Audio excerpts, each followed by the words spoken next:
Dash you mind waiting here till I return. ഞാൻ തിരിച്ചു പഠിപ്പിച്ചതാ. ING gerund. Would you മൈൻഡിന് ശേഷം gerund ഉപയോഗിക്കുമെന്ന് ഞാൻ പഠിപ്പിച്ചു. അപ്പം എല്ലാവർക്കും നമസ്കാരം. ഞാൻ രഞ്ജിത്ത് ആർക്കെ തഴവ. എല്ലാവർക്കും ഇംഗ്ലീഷിൻ്റെ ഒരു പുതിയ സെഷനിലേക്ക് സ്വാഗതം. ഇക്കഴിഞ്ഞ CPO പരീക്ഷയുടെ ഇംഗ്ലീഷ് ക്വസ്റ്റ്യൻ പേപ്പർ വിശകലനം ചെയ്യാൻ വേണ്ടിയാണ് വന്നിരിക്കുന്നത്.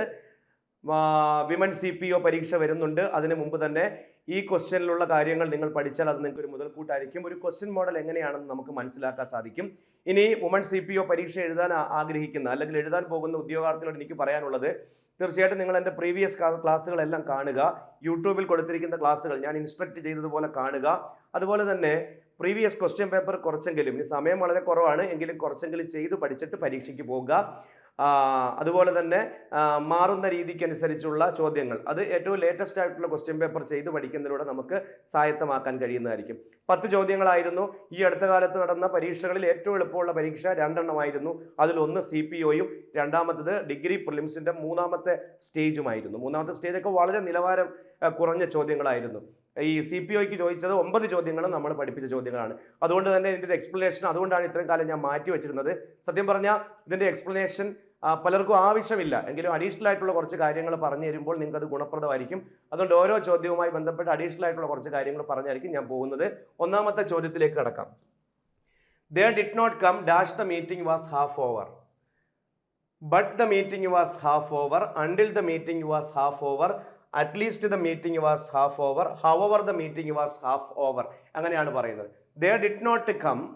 But എന്ന് പറഞ്ഞാൽ പക്ഷേ, until എന്ന് പറഞ്ഞാൽ വരെ, അറ്റ്ലീസ്റ്റ് അറിയാമല്ലോ. എൻ്റെ മലയാളം നമുക്ക് പറയുന്നേക്കാൾ അറ്റ്ലീസ്റ്റ് എന്നുള്ളതിൻ്റെ എല്ലാവർക്കും അറിയാം. ഹവർ എന്നിരുന്നാലും ഇവിടെ they did not come dash the meeting was half over. Meeting പകുതിയാകുന്നത് വരെ അവർ വന്നില്ല. അപ്പം until എന്ന് പറയുന്ന വാക്കാണ് ഇവിടെ വരാൻ സാധ്യതയുള്ളത്.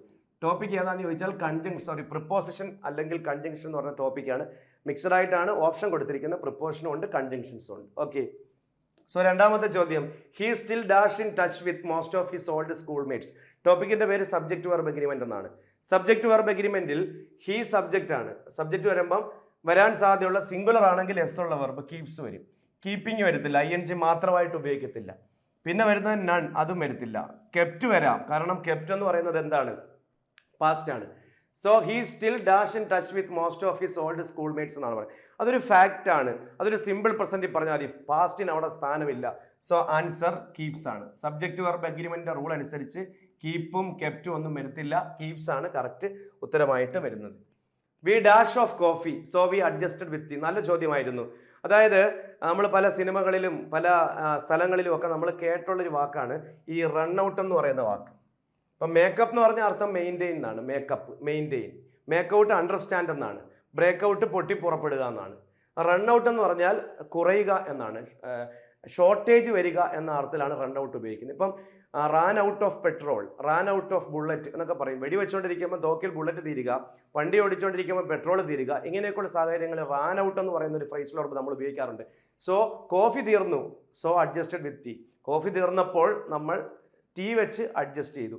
So the answer is run out. Phrasal verb അത്യാവശ്യമായിട്ടും പഠിക്കണം, ചോദിച്ചിട്ടുണ്ട്. അപ്പോൾ ഈ ചോദിച്ചത് എടുത്ത് പരിശോധിച്ചാൽ ആദ്യത്തത് പ്രിപ്പോസിഷൻ ആയിരുന്നെങ്കിൽ 2ാമത്തത് സബ്ജക്റ്റ് വെർബ് എഗ്രിമെന്റ് ആണ്, 3ാമത്തത് ഫ്രേസൽ വെർബാണ്. അപ്പോൾ ഇതിനൊക്കെയാണ് നമ്മൾ കൂടുതൽ ഇമ്പോർട്ടൻസ് കൊടുക്കേണ്ടത്.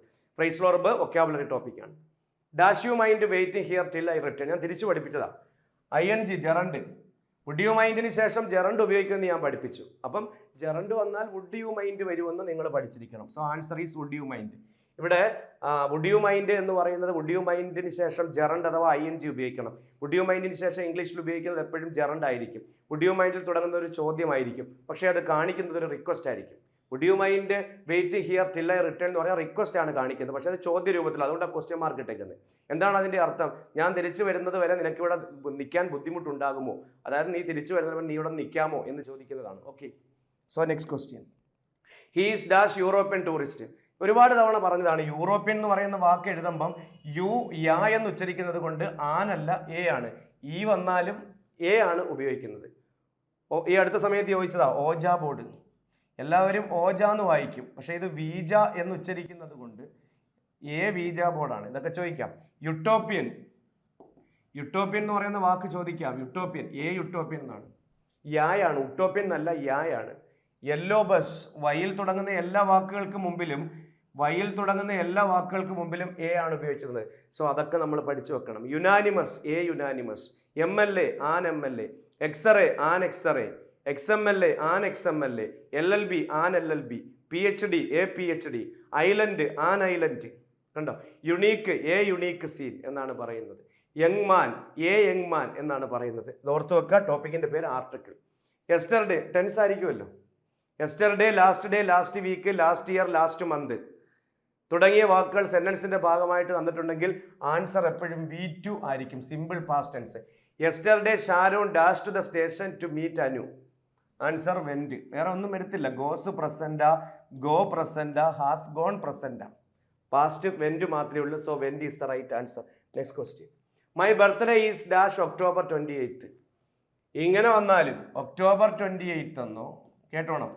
October 28th ഡേറ്റ് പറഞ്ഞാലോ 28th October എന്ന് പറഞ്ഞാലോ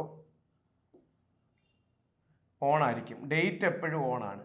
എന്നാൽ ഒക്ടോബർ എന്ന് മാത്രമേ അവിടെ ഉള്ളായിരുന്നെങ്കിൽ ഇന്നാണ്. ഓക്കെ. ഇനി ഒരു ഡേ വന്നാൽ Wednesday, Sunday, Monday, Tuesday, Wednesday വന്നാലും ഓണാണ്. ഓർത്ത് നോക്കുക. ഇത്രയും ഓണാണ്. In October, in 2007. വർഷം വന്നാൽ ഇന്നാണ്. ഇൻ ജനുവരി എങ്ങനെയൊക്കെ പറയും. ഓക്കെ, അത് ഓർത്ത് നോക്കുക. ഡേറ്റ് വരുമ്പോൾ ഓണാണ്. Next question. The meaning of the word garrulous. Garrulous എന്ന് പറയുന്ന വാക്കിന്റെ അർത്ഥം ടോക്കറ്റീവ്. ടോക്കറ്റീവ്. ഗ്ലട്ടൺ എന്ന് പറയുന്ന വാക്കിന്റെ അർത്ഥമാണ് ആർത്തി എന്ന് പറയുന്നത്. ആർത്തി, ഭക്ഷണത്തോടുള്ള ആർത്തിക്കാണ് ഗ്ലട്ടൺ, ഗ്ലട്ടണി എന്ന് പറയുന്നത്. GLUTTON. ഗ്യാരുലസ് എന്ന് പറഞ്ഞ അർത്ഥം ഒരുപാട് സംസാരിക്കുന്ന വായാടി എന്ന് മലയാളത്തിൽ പറയും. കാരണം നമ്മൾ പഠിപ്പിച്ചതാ നെയ്തർ ഓഫ് അസ്. റൂള് പഠിച്ചു വെച്ചോണം. വൺ ഓഫ്, എയ്തർ ഓഫ്,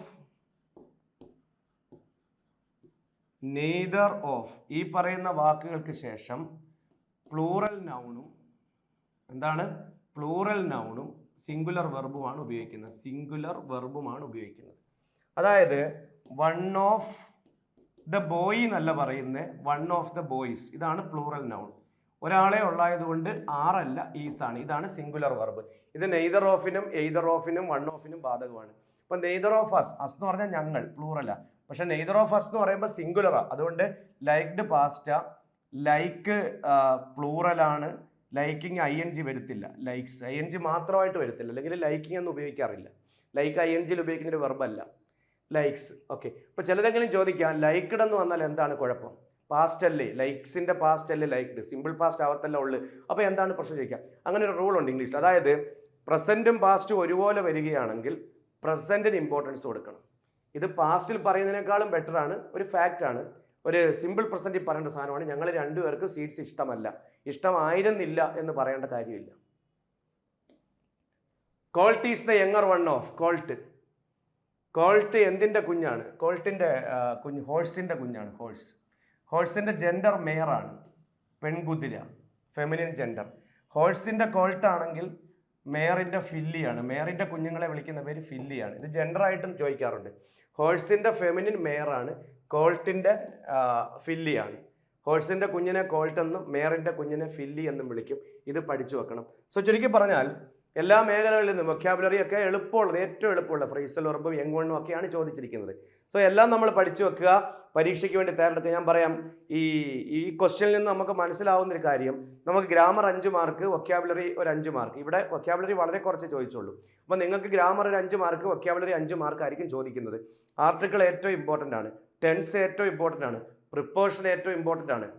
അറിയാമല്ലോ, ക്വസ്റ്റ്യൻ്റെ അത് ചോദിക്കാം. സോ എല്ലാ മേഖലകളും സമഗ്രമായിട്ട് പഠിക്കും. ഇപ്പോൾ ഈ ഒരു ക്ലാസ്സിൽ ഞാൻ എത്രമാത്രം നിങ്ങൾക്ക് പറഞ്ഞു തന്നാലും നിങ്ങൾക്കത് നിങ്ങളിലേക്ക് എത്തണമെന്നില്ല. കാരണം ഒരു ലിമിറ്റ് ഉണ്ട്. അതുകൊണ്ട് ഞാൻ ഒരു കാര്യം പറയാം. നിങ്ങൾ ഈ ക്ലാസ് കണ്ടിട്ട് നിങ്ങൾ എൻ്റെ പ്രീവിയസ് ക്ലാസ്സുകൾ കാണുക. അതായത് യൂട്യൂബിൻ്റെ പ്ലേലിസ്റ്റിൽ കൊടുത്തിരിക്കുന്ന 41 ക്ലാസ്സുകൾ നിങ്ങൾ കാണുക. അതിനുള്ള സമയം നിങ്ങൾക്ക് ഇനിയുണ്ട്.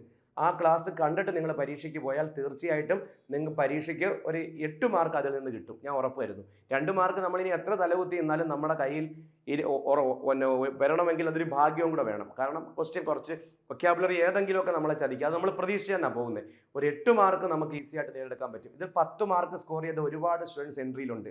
അങ്ങനെ ഉണ്ടെങ്കിൽ അവരത് കമൻറ്റ് ചെയ്യണം. 10 മാർക്ക് സ്കോർ ചെയ്തിട്ടുണ്ട്, ഈ ക്ലാസ് കണ്ടു കഴിയുമ്പോൾ അത് കമൻറ്റ് ചെയ്യണം. Thank you my dear friends. Woman CPO പരീക്ഷ എഴുതാൻ പോകുന്ന എല്ലാവർക്കും ആശംസകൾ. ഞാൻ പറഞ്ഞ കാര്യം ചെയ്യുക, പറ്റുവാണെങ്കിൽ കുറച്ച് പ്രീവിയസ് ക്വസ്റ്റ്യനും ചെയ്തിട്ട് പോകുക. Wish you all the best for your examination. Thank you.